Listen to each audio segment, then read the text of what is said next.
अगला प्रश्न शुरू करने से पहले देखिए, पहले मतलब हम ना यहाँ पे जो प्रश्न है हमारे पास वो दिया गया है त्रिज्या खंड का। त्रिज्या खंड अभी तक हम निकालते आ रहे हैं, लेकिन अभी तक हमने जो भी त्रिज्या खंड निकाला था वो निकाला था कौन सा, लघु त्रिज्या खंड। त्रिज्या खंड दो प्रकार के होते हैं, एक लघु और एक दीर्घ। लघु कैसा होता है, छोटा, दीर्घ होता है बड़ा। छोटा मतलब छोटा त्रिज्या खंड। देखो जैसे कि ये है, ये क्या है, एक त्रिज्या खंड है, ये लघु त्रिज्या खंड है। अगर मैं इस सर्कल को पूरा कर दूं तो इसके अलावा जो ये वाला पोर्शन बचा, ये आपका दीर्घ त्रिज्या खंड है। ठीक है, तो यही अंतर है बस दोनों में, लघु में और दीर्घ में। ठीक है बेटा, ये दो प्रकार के होते हैं। अभी तक हमने जो निकाला था हमेशा लघु निकाला था। इस प्रश्न में आया है जिसमें दीर्घ त्रिज्या खंड भी पूछा है हमसे। तो देखो पढ़ते हैं इस प्रश्न को और समझते हैं हम कैसे सॉल्व करेंगे। 4 सेंटीमीटर त्रिज्या वाले वृत्त के त्रिज्या खंड का क्षेत्रफल ज्ञात कीजिए जिसका कोण 30 डिग्री है। त्रिज्या खंड का कोण कितना दिया है, 30 डिग्री। साथ ही दीर्घ त्रिज्या खंड का भी क्षेत्रफल ज्ञात कीजिए, मतलब छोटे का भी निकालना है और बड़े का भी निकालना है। तो देखो अब इस प्रश्न में दोनों चीजें क्लियर हो जाएंगी, हम कैसे निकालेंगे त्रिज्या खंड बड़े का और कैसे निकालेंगे छोटे का। ठीक है बेटा, तो चलिए शुरू करते हैं। तो सॉल्यूशन बहुत आसान है करना इसको। देखो पहले एक वृत्त बना लेते हैं जो 4 सेंटीमीटर त्रिज्या वाला एक वृत्त है। एक वृत्त बनाते हैं बेटा। ये आ गया हमारा एक वृत्त जिसकी त्रिज्या मान लेते हैं हम 4 सेंटीमीटर। इसका ये हो गया हमारा केंद्र बिंदु। ये क्या हो गया, केंद्र बिंदु। इस केंद्र बिंदु में हम बना लेते हैं एक त्रिज्या खंड। इसकी त्रिज्या से बन गया एक त्रिज्या खंड। तो अब यहाँ पे दो त्रिज्या खंड हो गए। एक हो गया ये हमारा जो पिंक शेड है, पिंक से, ठीक है, और एक है हमारा जो ये नीला वाला है। ठीक है, ये वाला। तो ये दो त्रिज्या खंड है हमारे पास, एक नीला वाला और एक गुलाबी वाला। तो हमें दोनों का अलग अलग क्षेत्रफल बताना है। ठीक है, तो देखो त्रिज्या खंड का क्षेत्रफल निकालेंगे पहले। हमारे पास यहाँ पे थीटा का जो मान दिया है बेटा वो क्या दिया है, ये 30 डिग्री दिया है, 30 डिग्री, है ना। और और क्या दिया है, त्रिज्या, त्रिज्या दिया हमें 4 सेंटीमीटर। कितनी, 4 सेंटीमीटर दी है। तो देखो यहाँ लिख लेते हैं थीटा का मान 30 और आर का मान 4। ठीक है, अब देखो, तो जो हम त्रिज्या खंड लिखते हैं, त्रिज्या खंड का क्षेत्रफल वो दरअसल आपका लघु त्रिज्या खंड ही होता है ना। तो लघु त्रिज्या खंड का क्षेत्रफल।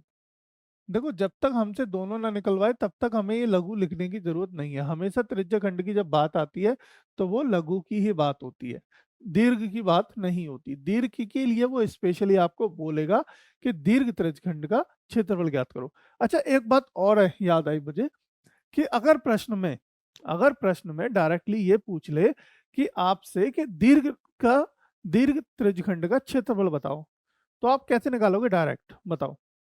देखो अगर आपको डायरेक्ट निकालना है, भाई ये कोण है 30, कितना है बेटा, 30 डिग्री का। और पूरा कोण कितना होता है, पूरा होता है 360 का। तो इसका मतलब ये वाला जो एंगल रहा होगा, ये जो कौन होगा वो कितना होगा, 360 में से 30 को माइनस कर दो।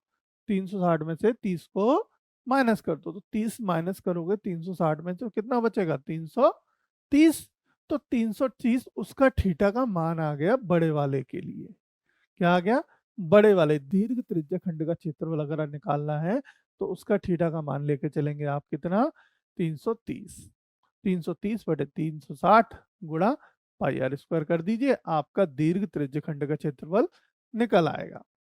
पर हमें यहाँ पे दोनों का निकालना है तो पहले हम छोटे का निकालेंगे। छोटा मतलब छोटा पहले आएगा, लघु त्रिज्य खंड का क्षेत्रफल जिसका फॉर्मूला अभी तक रट गया है हमको, कितना होता है, थीटा अपन 360 इंटू पाई आर स्क्वायर, है ना। तो थीटा का मान कितना, थीटा का मान 30 बटे 360 गुणा पाई का मान 22/7, या फिर इसको पाई रहने देते हैं, पाई अभी, क्योंकि मेरे लिए फायदा होगा उसका। देखते हैं, पाई इंटू 4 × 4, ठीक है बेटा। अब देखो, 0 से कट गया 0, 3 से ये काट देंगे, 3 एकम 3, 3 दूनी 6, 12 बार कट गया। अब ये 4 से कट गया, 4 तिया 12, ठीक है, 3 बार कट गया। अब क्या बचा हमारे पास, बचा 4/3 पाई, 4/3 पाई। एक तो हम इसको ये लिख सकते हैं, पर इसको मैं कहीं पे यूज करूंगा, देखते हैं। और दूसरा, इसको वरना पाई का मान आपको रखना है, पाई का मान रख दीजिए 4/3 इंटू 22/7, ठीक है। तो ये हो जाएगा कितना, 22 का गुणा कर दीजिए 88/21, और 88 का जब भाग करोगे 21 से जब इसमें आप भाग दोगे तो यह आ जाएगा बेटा 4.190 सेंटीमीटर स्क्वायर। ये तो आ गया आपका किसका, ये आ गया बेटा तो आपका लघु त्रिज्या खंड का क्षेत्रफल, ठीक है। अब आपको निकालना है दीर्घ का, किसका, दीर्घ त्रिज्या खंड का क्षेत्रफल। तो दीर्घ का निकालने के लिए मैंने एक तो बताया फॉर्मूला डायरेक्ट पुट करके ऐसे निकाल सकते हो, बट यहाँ पे आसान तरीका क्या होगा, आसान तरीका ये होगा, देखो पूरा वृत्त का क्षेत्रफल में से आप लघु लघु त्रिज्या खंड के क्षेत्रफल को माइनस कर दें, ठीक है। दोनों के डिफरेंस अगर कर लेंगे, पूरे में से लघु को घटा देंगे तो दीर्घ बचेगा, है ना।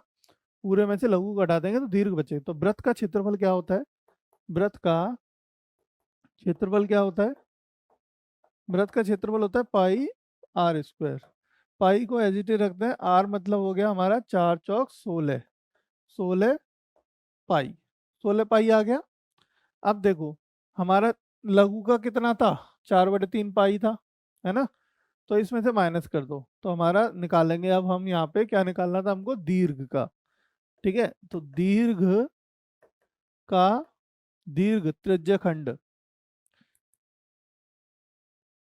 दीर्घ त्रिज्या खंड का क्षेत्रफल बराबर होगा बेटा पूरे का, पूरे वृत्त का क्षेत्रफल माइनस लघु लघु त्रिज्या खंड का क्षेत्रफल, ठीक है। तो दोनों का माइनस कर देंगे तो यानी कि 16 पाई माइनस वो लाइन लिख दीजिएगा आप, मैं डायरेक्टली वैल्यू पुट कर रहा हूँ बेटा 4/3 पाई, ठीक है। अब देखो 3 को एलसीएम लोगे तो 16 एकम 16, 16 में 32, 16 × 3 = 48, 16 × 3 = 48/3, ठीक है। 48 में से 4 माइनस करोगे आप, 48 में से 4 माइनस करोगे तो 44/3, ये कितना आ जाएगा सॉल्व होके, 44 पाई आ जाएगा। कितना, 44 पाई आ गया दीर्घ का क्षेत्रफल। अब देखो यहाँ पे आप रख दीजिए वैल्यू, ठीक है। वैल्यू पुट करेंगे 44 गुणा पाई की वैल्यू रख दो 22/7 बेटा, तो 22/7। अब 22 और 44 का गुणा कर दो आप, 22 44 का गुणा करोगे तो जाएगा 968/7, 968/7 हो गया। अब 7 नहीं, 7 नहीं, कितना हो गया, 22/7 हुआ। यहाँ पे 3 और चल रहा था हमारा, हाँ 3 भी चल रहा था ना, ये 44/3, 44/3 पाई, तो ये आया 44/3 पाई आया यहाँ पे। तो 44/3 पाई को जब आप यहाँ पे करोगे 44/3 पाई, तो 3 से गुणा करोगे तो ये कितना हो जाएगा, ये हो जाएगा आपका 21, कितना, ये हो गया हमारा 7×21, तो 968/21। अब 21 से इसमें दे दो भाग, या तो ये हो गया यहाँ तक छोड़ दोगे तो भी चलेगा, वरना इसको भाग करोगे तो जाएगा 46.095 सेंटीमीटर स्क्वायर। ये क्या आ गया बेटा, ये आ गया आपका दीर्घ त्रिज्या खंड का क्षेत्रफल, वृत्त का नहीं, दीर्घ त्रिज्या खंड का क्षेत्रफल। दोनों क्षेत्रफल अपने यहाँ पे निकाल के आपको दिखा दीजिए। एक आ गया हमारा कितना, 4.19, ठीक है, और दूसरा आया हमारा कितना, 46.095, या तो 88/21 कह लो, 96/21 कह लो, 96/21, ये दोनों हमारे आ गए दीर्घ और लघु त्रिज्या खंड के क्षेत्रफल।